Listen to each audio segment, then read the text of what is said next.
Welcome to the second season of Over to Europe. This podcast is produced by the community of CIVICA, the European University of Social Sciences.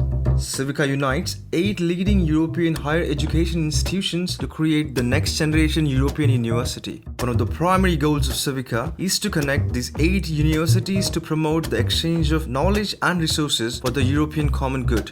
In the second season, we zoom into CIVICA's research focus areas. For CIVICA, research is one of the key instruments to achieve its long-term goal of creating shared European knowledge.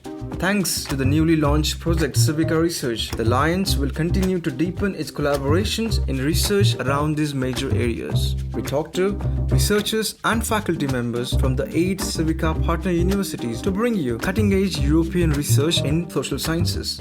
I'm your host, Aniket Narawat, a first-year Master of Public Policy student at Hertie School, Berlin.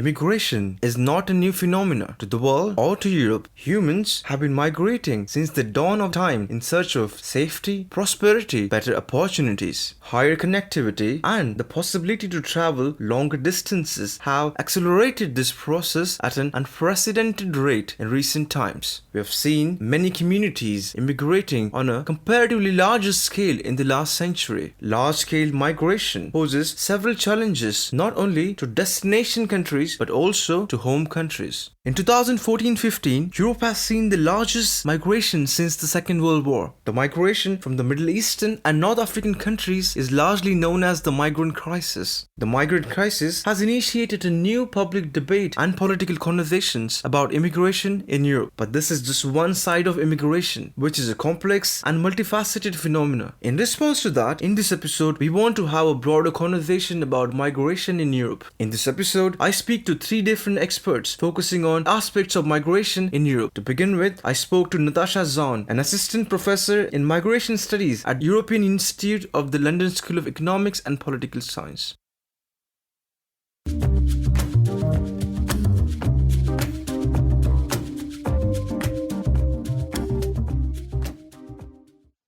Let's start with the very first question. Could you please tell us briefly about the migrant crisis that happened in Europe in 2014 and 15? This crisis is very often referred to as a migrant crisis, as a refugee crisis. And I would like to make 2 points, namely that the actual refugee crisis perhaps happened long before. And what we saw in 2015 was really much more a migration politics crisis. Many of the migrants that came to Europe in 2015 were from the war was ongoing since 2011. From the beginning on, there had been internal displacement. In 2012, already many refugees were in neighboring countries, for example, Lebanon, Jordan, or also Turkey. The situation was obviously not getting better in Syria. It was getting worse really for Syrian refugees in the other host countries. One reason for this is that, for example, Syrian refugees in Turkey don't really have a status as a refugee. They are just considered guests, and so they have very little access actually to integration. Then also the situation in refugee camps was getting worse, partly because Western countries were donating less to the United Nations High Commissioner for Refugees, the international UN organization that deals with refugee protection and hosting refugees. The situation in these neighboring countries was getting worse, and obviously more people left these countries. Hosting countries of refugees are not always very keen to host refugees for various reasons.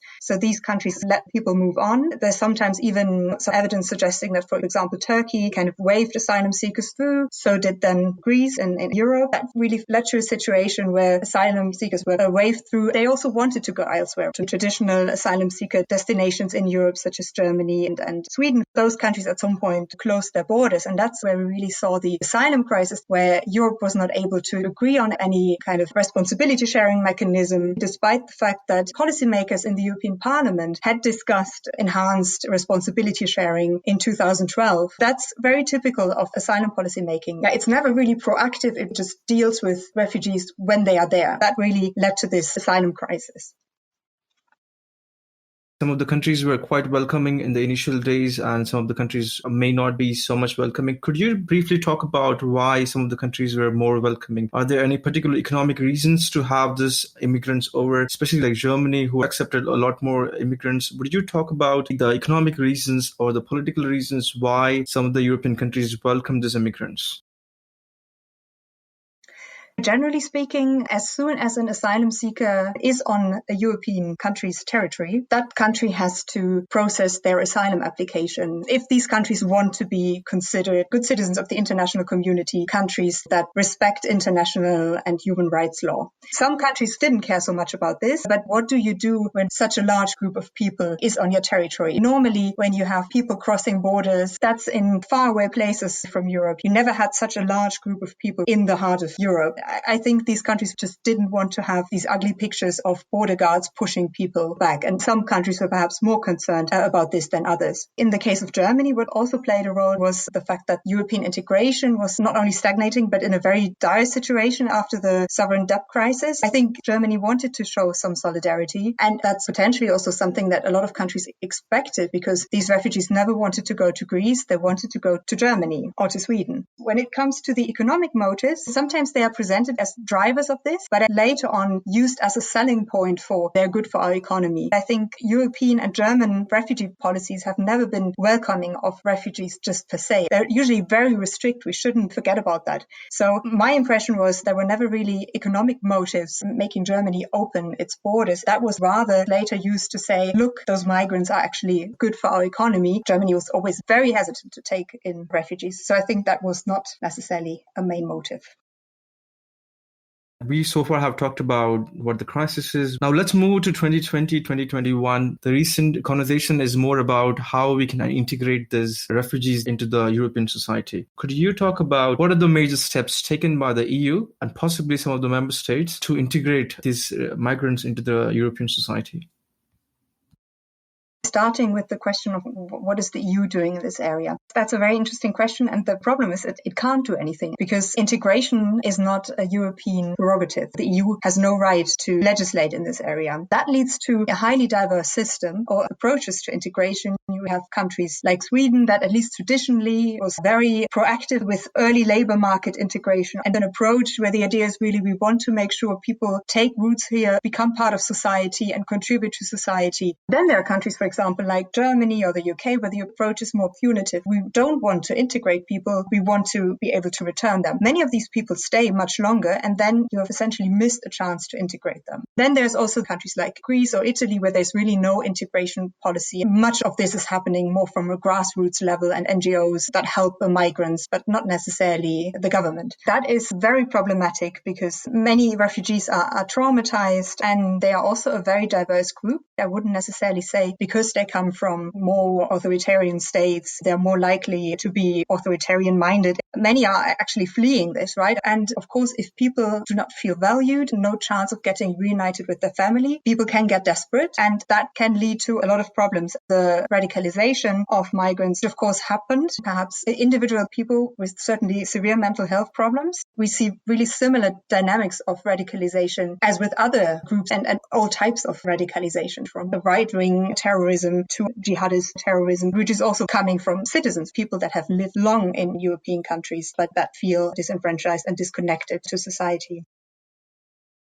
These refugees come from a very different governance system where they're not used to the democratic system altogether. The democracies in Europe have different values than values they grew up with in their system. Liberty, a lot of tolerance, secularity is not part of the system. How challenging is it for them to transfer into this completely new, different system? And what is the impact this introduction of new people is having on the democratic system in EU also? The impact of these people on the democratic system in Europe is quite low because refugees are not allowed to vote, so they can't really make an impact. And that's quite problematic in a way. I mean, they're governed by a country where they can't really have any influence, even if they've lived there for some time. I mean, at some point you can apply for citizenship, but that's a longer route. With regard to the other question of how far might that be challenging and how can they be integrated into the democratic system, that probably partly reflects my earlier response. It's a very diverse group. Many want to go to democratic countries. That's why they're here. There's a lot of migrants that are very happy to be welcomed and to be in a democracy. Maybe also people who want to go back as soon as the situation is better. As I said, it's a very diverse group, so it's hard to say. But I would expect that it's actually not so difficult to integrate them. I think the point you mentioned, how media portrays the migrant, is also very important. How do you think public narrative in Europe has changed since the start of the 2014-15 crisis until recently? That's very interesting. And that's actually something not happening for the first time. Historical examples from really recent history where the situation was quite similar, especially the 1990s, where there were lots of refugees from Kosovo and the Balkans coming to European countries. Also after the fall of Iron Curtain in Europe, where lots of Eastern European migrants were coming to Europe. What we saw in both cases is it doesn't necessarily matter how many immigrants are in a country. In itself doesn't lead to more hostility. But if a right-wing populist or really anti-immigrant party contributes to this discourse, is able to mobilize voters, media plays an important role, but what also plays an important role is then mainstream political actors. In the 90s, for example, in Germany, that was the CDU that really took up some of the anti-immigrant discourse that the right-wing populists back then used with the aim to get back some conservative voters who had started supporting the right-wing populists. And that is something that we also saw in 2014-15 when the Alternative für Deutschland was able to capture and capitalize on this perceived asylum crisis. It was clear that things were not working very well. They used this, and more moderate parties, such as, for example, the CSU, tried to copy some of their discourse with the aim actually to get some of the voters. Normally, that rarely leads to support for those more moderate parties. Voters vote the original, right? I think the only reason why that is not so important anymore is perhaps that these parties, for example, the AfD, is losing due to other reasons. So it's not the fact of having many migrants, but it's the fact of having parties really mobilizing against this. And you can see some countries where there's less right-wing actors where it doesn't play such a big role. There's obviously always xenophobia, but not to the same scale as compared to when there's really a party mobilizing. So far, you have talked about the migrant crisis happening since 2014-15. Would you please like to talk about what are the other kinds of migration happening within the Europe? Could you please talk about other different migrations happening in Europe right now? Some people call Europe a fortress. The idea here is that it's actually quite hard from the outside to get in, but when you're inside, it's really safe and you travel around very easily. For example, for third country nationals, they always have to come through the asylum route. You can come as a highly skilled worker, as someone who's in one big company. For a non-European person, it's actually hard to get into. And within Europe, that's much easier, right? You can move to other parts of Europe to look for work, to study. You do see some specific migration flows. For example, many Southern Europeans are going to Northern European countries. The UK has always been a very attractive place to go to for the language, which most people learn in school, but then also the fact that the labor market is quite open also to people with qualifications from elsewhere, and there's not strong unions that stop employers from hiring people from outside. So we would see perhaps more obviously south-north migration and east-west migration. And that has to do with the economic situation in countries like the UK or Germany. That's probably better than in Italy or Poland. In some of these countries, you can really see an exodus of young people. It's very hard to find nurses in Eastern Europe. They don't have the qualified personnel that they need. Those people have gone elsewhere. That's quite problematic. But then we also see in these countries migration coming from outside Europe. Professor Zaun gives a clear overview of the recent migrant crisis. She helps us reframe the recent crisis and how the migrants are being assimilated into different European countries. In final parts, she also talks about migration within the European Union. To continue this conversation, I speak with Örjan Sjöberg, a professor and the chair in economic geography at the Stockholm School of Economics. Professor Sjöberg has worked on migration-related issues with the focus on urbanization and labor market integration. In this segment, we discuss how migration changes the urban landscape and the process of assimilation in urban spaces, as well as the labor market integration.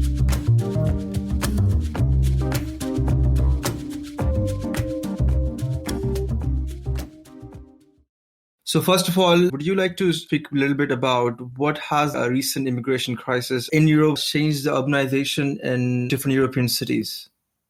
I'm interested in the connection between urbanization and migration, largely because of the nature of labor markets. Typically, the larger the city, the more diverse in terms of the number of occupations and trades that are represented, but also it has a larger number of positions within each occupation or trade. So in many respects, the larger cities stand a better chance of providing a good match between the person in search of a job and the jobs that are available. That's true both for natives and immigrants. In that sense, we also know that the larger the city, the more likely it is to be the final destination of migrants and works as a gateway for migrants coming into an economy. They might arrive at the shores of the Mediterranean, but once they're trying to get a foothold in the local economy, it's very often in urban areas. This is true irrespective of the fact that one of the largest single areas of employment of migrants of whatever sort is actually seasonal labor in agriculture.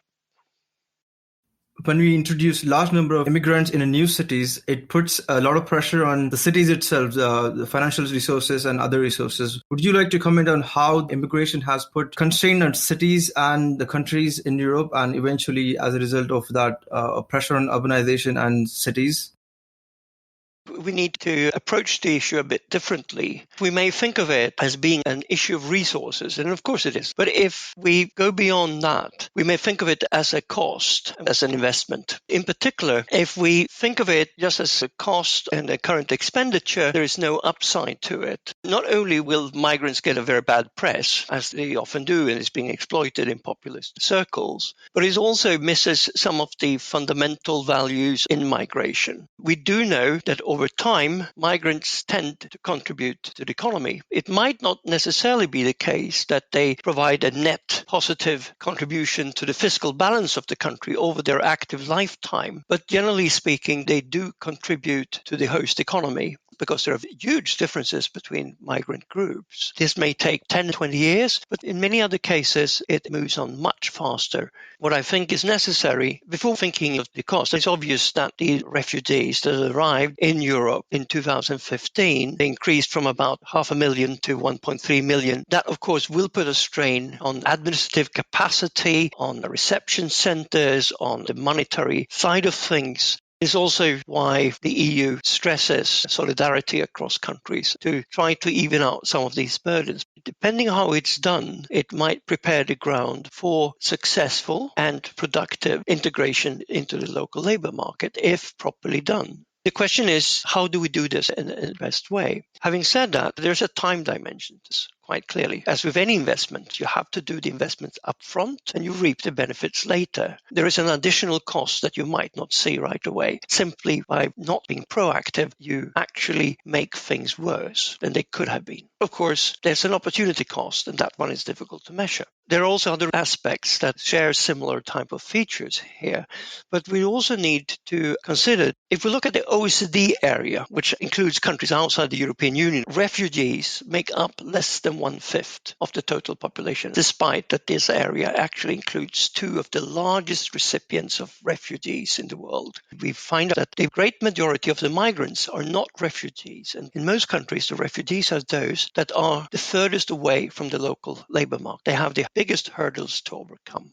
Labor migrants come in all shapes, and we do have return migrants and people who join their families. In particular, labor migrants, and even more so the highly skilled labor migrants, they're often very well integrated into the labor market almost from day one. So we need to be very careful, because if we only speak about the cost of receiving migrants, we almost exclusively focus on the refugees, which by the nature of things are not streams that can't be planned. Big problem is to channel these individuals into the host society, be it on a permanent or a non-permanent basis. Now, countries that do receive migrants who intend to stay, think of the US, Canada, or Australia, where many of these arrivals were content on returning home. Perhaps most of them did not. They stayed on. In those cases, we have a very different situation with respect to the efforts and costs needed to integrate them into the labor market. If we speak about the highly skilled, they typically, in most countries, have as high or even higher labor force participation rates than do the natives. We need to be very careful about what group of migrants we're talking about. We need different kinds of infrastructure to integrate these people, because these people come from culturally different, religiously also different background. What do you think about the infrastructure and its effect on urbanization? Again, it's useful to think in terms of not just differences, but also historical experiences. I do think there are different capacities depending on the circumstances. Some countries obviously have greater capacity because they're more experienced or they have more resources. But above all, countries differ, not least with respect to their experience receiving people of diverse backgrounds. In that case, it's quite clear that gateway cities, think of ports, the likes of, say, London or Hamburg, have a much longer tradition of receiving people that speak different languages, come with different ideas, belong to different religions. In many respects, they are more open to diversity. They are also more diverse. Therefore, they might be better able to accommodate the diversity. Now, that doesn't necessarily imply that each and every citizen of those places are more open-minded than people elsewhere, but the chances are that in aggregate, they're actually more welcoming. At the OECD level, 30-plus countries, the total number of foreign-born that arrive as refugees is no more than 1/5. This, of course, will look different if we start disaggregating it down to regions. I have the sense from the quite fragmented literature that the immigrant sentiments or the unwillingness or inability to accommodate the newly arrived is greater the smaller the place is, and perhaps also the less accustomed the destination is in interacting with diverse groups of people to start with. That would imply, in turn, that it's very hard to design a policy that fits all sizes. One could imagine that the sense of newly arrived competing in labor markets, forcing salaries down, taking your jobs, arguments we hear all the time, might be more of a challenge, both to counter but also to prevent from happening in smaller rather than larger places. Now, cities, of course, tend to be more expensive, so you can't survive on a low salary, low wage. That's another issue, but we could leave that aside for now.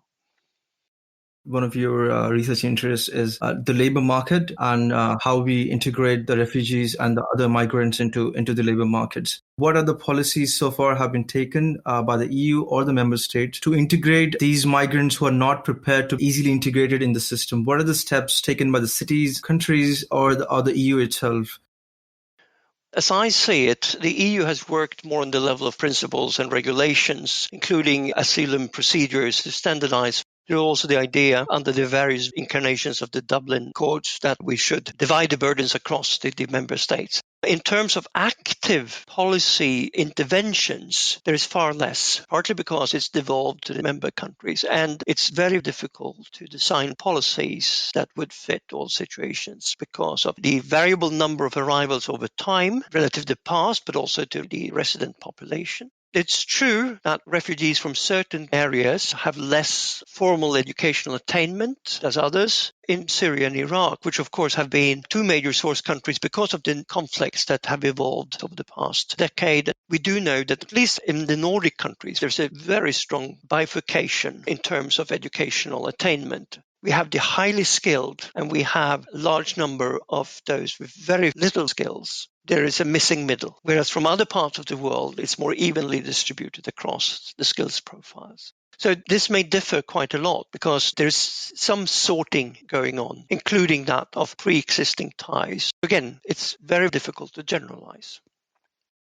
Going back to now CIVICA, which also focuses on several research areas, how do you relate the issue of migration in the 4 research areas of CIVICA? And how do you think CIVICA can help the EU and the overall member states in implementing better immigration policies through their research? The first thing to note is that all of the CIVICA members engage in research on migration, be it on the policy side or on integration issues. The extent to which it's organized in formal institutes or centers will differ a bit, and also the focus in many respects. By way of examples, within the CIVICA network, we have the Jacques Delors Center at Hertie and the Migration Policy Center at the European University Institute in Florence, both of which have a strong focus on EU policies and issues of governance.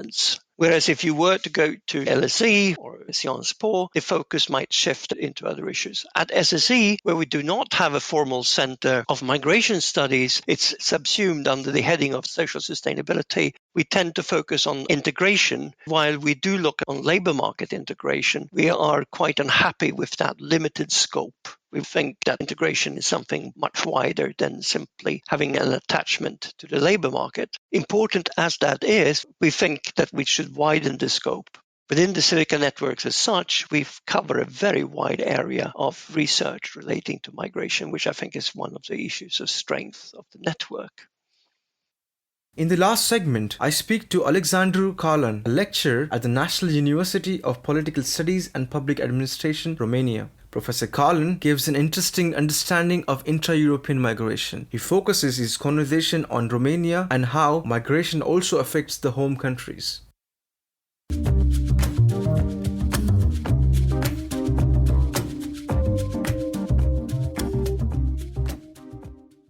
Can you briefly help us understand the migration within Europe? For example, the migration from Eastern Europe to Western Europe. It is a pretty interesting phenomenon, and the first point to make is that we have a terminology to cover this issue, and this terminology might lead to confusions. So for instance, sometimes we speak merely of seasonal workers, which is not necessarily defined as a type of migration. This is one of the reasons why the phenomenon remains somehow vague. Secondly, we have to understand that we have a broader regional context. For instance, according to data from the European Commission, over 35% of the European Union in 2019 were Romanians, Polish, and Bulgarians. If one adds to this number the Western South, that is Italy and Portugal, you can easily get to over 50% of the European movers. This is quite an impressive number. Now, if we are to speak about the Romanian migrants as such, we have only estimates, we don't have a clear number, but the most circulated number is that of 3.5 up to 4 million of Romanians working abroad, according to the National Institute of Statistics. This number describes mainly those working in the European Union. How one gets to such a situation when you have a quarter of the population of Romania working abroad, it's obviously a long history. If I were to simplify, to put two landmarks in this history, I'd say that an important year is 2007, Romania's accession to the European Union. It became a member state. 2014, when restrictions on the labor market in the United Kingdom were lifted for Romanians. And obviously, even more important than 2007, it is really the fall of communism. If you're looking at the broader historical phenomenon, you can see that between 1990 and the early 2000s, it is mostly a temporary phenomenon, very irregular, without a large outreach. It is only beginning with the 2000s that we can speak of an intensification and a stabilization of migration.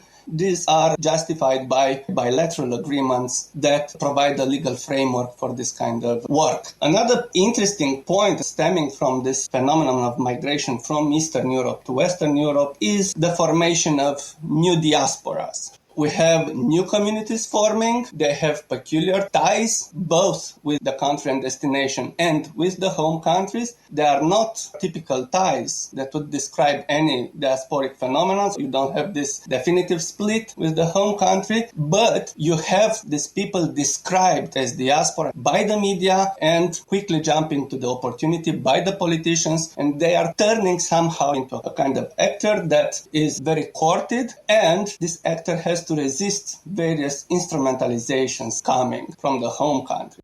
My next question would be to understand what is the effect of immigrants on the destination countries. I would say that at least in the last 10 to 15 years, we can notice a genderization of migration. For instance, in everything that is related to personal care, to healthcare, you will have women working, not necessarily young women and not necessarily skilled women. For instance, in Spain, 60% of the Romanian migrants will be women, and the same goes with Italy. You're absolutely right to point out that when discussing migration, the focus is mainly on the country of destination, while the phenomenon of people leaving from a certain country is less visible in relation to scientific research and to broad representation by media. So we'll have this focus on the destination country as the main narrative about migration. This tendency is becoming challenged, and we can notice a reintroduction of the country of origin perspective, because migrants are, after all, people who come from somewhere. where do they come from and why do they have to migrate and what kind of society are they leaving behind. And now turning back to my particular interest, which is on media discourses on migration in the home country, the visibility of migration is generated initially by localized events, but these events turn somehow into recurring themes. And these themes are indicative for a certain relation that is instituted between the home country and those who left. Media is very good at creating this distinction between those who left and those who remained behind. This distinction operates in how media constructs various public problems around migration. One of them is how media manages to elevate the discussion from the mere event to systematic issues. For instance, shortage in workforce for various fields in Romania due to the fact that people working in those areas left for better wages in Europe. This would be basically the problem of cheap labor. One of the criticisms that is being discussed in the public sphere is that instead of addressing cheap labor, politicians would create convenient policies for employers to hire people from Vietnam and Philippines who would work on very low wages. A second topic that is very specific to the home country is the phenomenon of remittances. As money sent back to Romania by those working abroad, it's not only about money, but also various goods. You have a significant car trade between Western Europe and Eastern Europe. You would also have social remittances, that is, models of local development, ways of transferring competences and skill that are gained in the European Union and can be somehow moved back. Again, media goes to a substantial evaluation of these effects, problematizing how sustainable the model of development for several underdeveloped regions in Romania, somehow abandoned by local authorities, no public infrastructure for those communities. Is this a sustainable model of development based on what the migrants could do with their remittances? Another important topic that creates this image of emigration is the electoral context. From country to country, people working abroad, living abroad, might have a right to vote in the election. It is the case for Romania that the so-called diaspora is called to participate in voting, and it tends to vote in a specific manner, favoring the right rather than the left. This diaspora is associated with a particular type of political activism. To what extent this is just an effect of media framing or a real political and civic issue, it remains to be discussed, because if you're looking statistically at how many Romanians working abroad are really going to vote, then the numbers are pretty low. Another recurring topic in the media is related to the children left behind. To what extent Romanians working abroad can take their children with them, can accommodate their children into a new system of teaching, or, as it is happening mostly with low-skilled migrants, those kids remain in Romania and their grandparents are taking care of them. That's an emerging social issue that is highly debated in Romania. If we're looking how media is constructing this phenomenon of migration, we tend to ignore several issues that are fundamental and, on the other hand, less interesting from media. There are some positive consequences. You'd have more diversity of transnational ties developing, relations between families, relations between professional circles from various countries, which are operating within these networks of migrants. This could lead to a slightly more cosmopolitan mentality in your typical citizen. The narrative around immigration in the destination countries influences not just the public debate, but also the public policies. If you look at the Brexit, the narrative around that was very much around the immigrants coming in largely from the Eastern Europe. Would you like to touch upon the narratives in the destination countries? It's a very interesting point, the point of Brexit, because in relation to immigration and to the Romanian public sphere, Brexit was tantamount to some kind of tragedy. One of the reasons why Brexit was described in this way was exactly the huge number of Romanians working in the UK and the uncertainty related to what will happen with them. If we are looking at the media from a broader historical perspective, we can see some trends about the emigration narrative. From this perspective of the sending country, we could notice over time a normalization of mobility. You would get accustomed to the fact that people would go and work in the European Union This tendency of normalization of mobility is accompanied by some focus on structural causes and systemic consequences. Since media cannot focus on, for instance, children staying with the grandparents, they will try to approach structural causes, for instance, the problem of cheap labor. This normalization allows for such a focus, but at the same time preserves some structural and symbolic splits. One of them, those who stay at home, those who leave, the migrants are invested through media to represent Romania abroad. A second trend in this immigration narrative would be a shift of focus from low-skill migration, which was described initially with derogatory terms, to highly skilled workers, for instance, in healthcare. Obviously, the same story goes. They are invested with this symbolic mission of representing the country. A third trend is this shift from event-driven agenda of media to structural causes and systemic consequences. To conclude, why it's important to examine these narratives? It points to various disparities and inequalities within the European Union. Division between East and West, between North and South in the European Union. At the second point, it can make visible to what extent this problem requires a national approach or an European level approach, or maybe both of them at the same time. It's important to see that despite media recognizing the European amplitude of the phenomenon, the main responsibility is still associated to local politicians. The leverages available at the European Union to tackle the situation are less present in the public sphere. These narratives helps us to understand the type of post-national belonging. Our ties with the country are becoming less important, and we are engaged in various transnational types. I would say that this quite helps us with accomplishing a mission of the European Union from the very beginning. The three experts have provided us with comprehensive understanding of migration in Europe. We hope that the conversation with our experts has brought about a critical analysis that goes beyond the mainstream conversation about migrants in Europe. The second season of Over to Europe is produced by me, Aniket Narawat, and edited by Ricardo Colella, CIVICA Associate at Huddy School, with the help of CIVICA Community. Music in this episode was created by Kevin MacLeod. This podcast is funded by the German Academic Exchange Service. Subscribe and learn more at www.civica.eu/overtoeurope. Stay tuned for our next episode.